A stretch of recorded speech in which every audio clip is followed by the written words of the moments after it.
Anyway, it doesn't matter. I'll see you in the morning. I'm gonna put the tent up and go to sleep.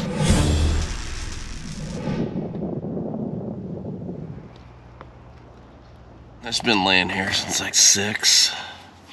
For the sun to come up. Sun is up. It's starting to warm things up. And we got some exciting things to see today, man. This is bucket list material too. Big time. Big time. So I'm gonna get up, get some clothes on so I can be warm, put the tent down, and maybe even move out of the sight so I don't get the boot. Anyway, good story. We have a bucket list thing to kick today, so we're gonna kick that bucket list.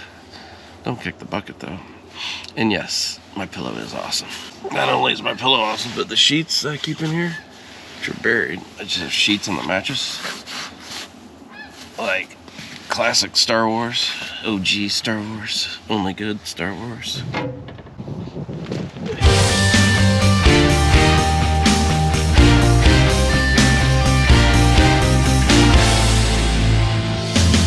I'm here at Glen Elder State Park in the Kwanzaa campground. I want to say Kwanzaa so bad, but anyway. And I read online, it says these are open. Everything south of the bathhouse. Bathhouse is shut down, of course.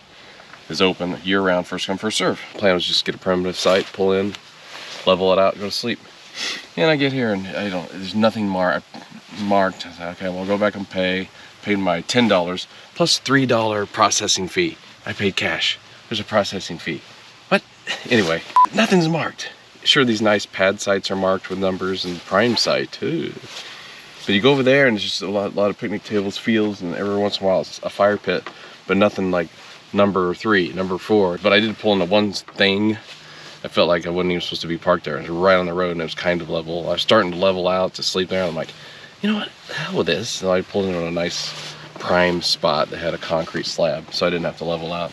And you know what, I pulled down here just right by the lake. This is probably a primitive site. There's this fire pit down there. So yeah, what's the plan? The plan is to make coffee and then hit the bucket list. This should be on everybody's bucket list. Anybody, a child of the 80s, or even an adult from the 80s. People will be so jealous of what I get to see today, and I'm so excited. I camped up there. Those are the posh sites. I drove this loop 3 or 4 times just looking for the primitive sites. Something that marked the primitive sites. Nothing marks, there's nothing labeled. This just looked like it went to the lake. It was pitch dark. So I wasn't gonna pull down here. And I don't think they want you parking in the grass. But I would have done that. Look at this. Would have been hidden from the road. This is fairly flat. I would have pulled right here. Oh my God, this would have been awesome. Doesn't matter. It was dark and all I did was put up the tent and sleep. And watch one of my stories. Yeah, it's kind of sandy.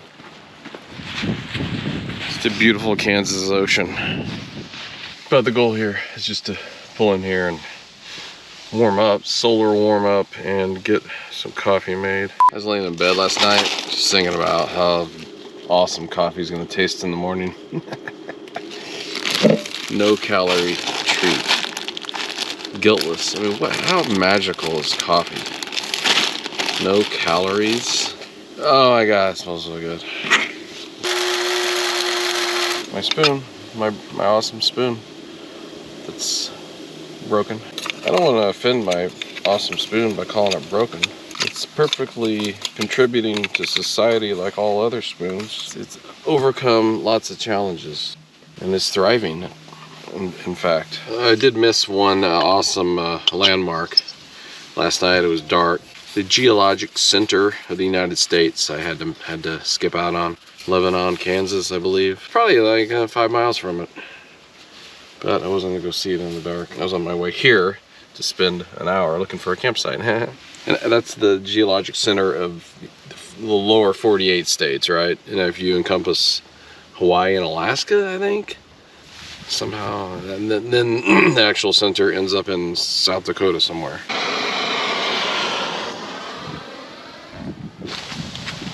This is where I should have pulled my car. See, but I wasn't gonna pull in the grass. It was dark. I didn't even know where to be. I'm just assuming they don't want you pulling in the grass. They ain't even nowhere. Anyway, see this dead tree? I could have pulled it right here and had some protection from, if the winds come from that way, but protection from being seen. And then you got this view, but it was dark, so who cares? Don't spill. Texas tea. How's the song go from Beverly Hillbillies? Black Gold, Texas tea. Alright, boat leaves in 2 minutes. Or perhaps you don't want to see the second largest ball of twine on the face of the earth, which is only 4 hours away. Actually, it's not. It's honestly, it's gotta be like 5 miles, which is only 8 minutes away. That's a much better deal. Like, it's not very Griswoldy if it's only 8 minutes away. And if you look at a map, like if they're going to Wally World from Chicago, right? So St. Louis, and then they stop somewhere in Kansas over Eddie's. Yeah, where did he live? That's a good question. But if they're going I-70, then they go out of their way a couple hours to get to the ball of twine. So 4 hours away from where they were, but don't analyze it, just enjoy the movie. Who cares? But now I'm curious where Eddie lived. I have to look it up. In the movie Vacation, Eddie, played by Randy Quaid, lives in the fictional town of Stone Ridge. Fictional, okay. Stone Ridge, not Stonehenge. All right, that's interesting. All right, we're on our way. Second largest ball of twine. I think it's actually there's some variations, there's some caveats to what's largest, so we'll get there and we'll educate ourselves, but I think I already know, but we'll wait until we have proof, because there's another one in Minnesota that's claims to be the largest, but anyway, we'll see when we get there. What you got right there is a prominent water tower. I like it. Just Cawker City. Oh my God, I think it's right here. Oh my God, it's beautiful. I see it. Oh my God, my windshield is awful. There it is. 27,000 pounds. It is now 46 feet in circumference. Okay, so this guy, Frank Stover, started this ball of twine. He was born in 1891, 1953. He stumbles onto a bunch of loose twine and decides to start gathering it up to burn. Instead, he starts winding a ball and doesn't stop, obviously. 1956, it gets in the newspaper. It's very large. It's a popular attraction. It's a centennial celebration, and they bring it to the celebration. Jeez. 1973, that's a good year. Guinness Book of World Records awards it the largest ball of twine. He passes away in 74, R.I.P. Uh-oh, and here this person in Minnesota contests the title, the world's largest ball, and wins. Oh no. To regain the title of world's largest, so other people just add to it. 88, it outgrows the gazebo and moved to a city park. A metal shed is constructed. So in the Vacation movie, they say the second largest ball of twine. Only 4 hours away, let's go. 88, so Vacation came out in 82? Before 88 anyway, so in 88, it regains the title as the largest ball of twine. Yeah, there we go. There's some good consistent light. Oh, that's nice. That is nice. How cool is that?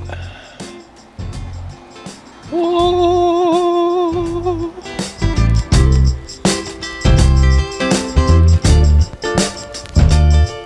My initial thought was, okay, there's a ball of twine. It's a tourist attraction. And it just sits there in the elements. Hot summers and humidity and then cold winters and freezing, and so all that fluctuation, right? So isn't that gonna weather away this twine? I mean, this twine feels brand new. Of course, they just keep adding layers. If you look at the top where they can't reach to add as much layers, it's darker and the bottom's a little darker and weathered. If they just keep adding, they're gonna be out to the street one of these days. That's it. I mean, ball of twine. I don't know what else to say about it. I'd love to climb on top of it. That'd be fun. Hey, I got to see it. Have you? Jealous? Of course you are.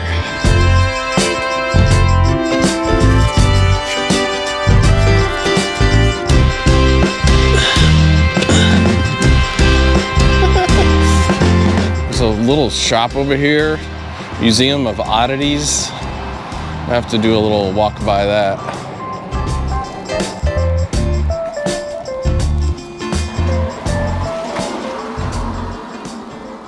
John Ritter. I mean, Steve Nichols. What? There's that. There's Bert. What's his name? What is going on here? That's Ann Archer. Oh my God, Ann Archer. Yeah. She's in the whatchamacallit movie. I never knew about this movie. John Ritter is my favorite. I love Three's Company. Jack Tripper is the best character in the world. Anyway, R.I.P. John. There's a movie called Hero at Large, and he plays Steve Nichols. I gotta find this movie. And Steve Nichols, the fictional character, is from Cawker City, which is where I'm at. And here's John Ritter. He's in a costume. It looks like Mork from Mork. I'm gonna have to see this movie. I love it. I imagine in the summer, a lot of people walking around. The oddities shop would be open, but there's tons of farm traffic. Obviously, the big combine. I don't know what that is. I'm sorry. And I grew up in a small town America, but I don't know what that's called. I'm sorry. I just don't know. All right, and here's the city park, literally across the street from the largest ball of twine and the old the structure that it used to be in, that it outgrew.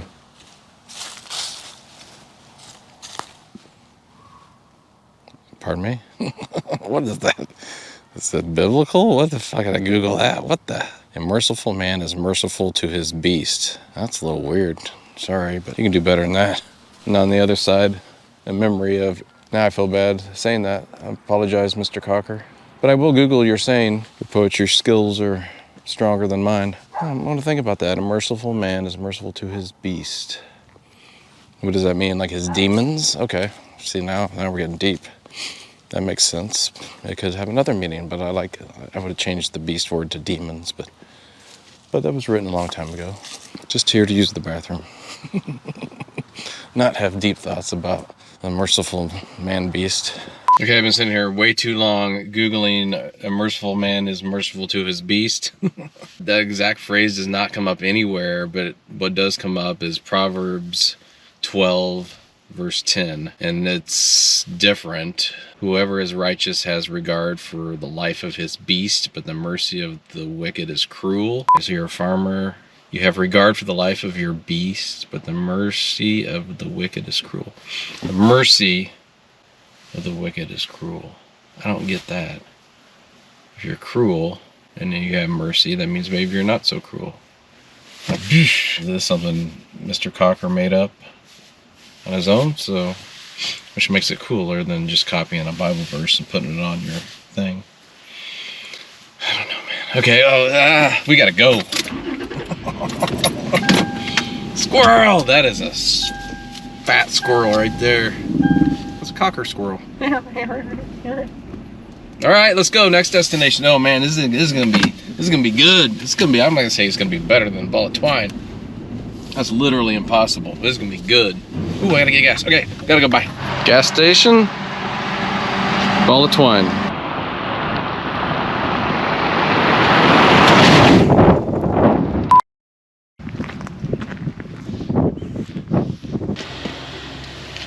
Thanks, Yeti.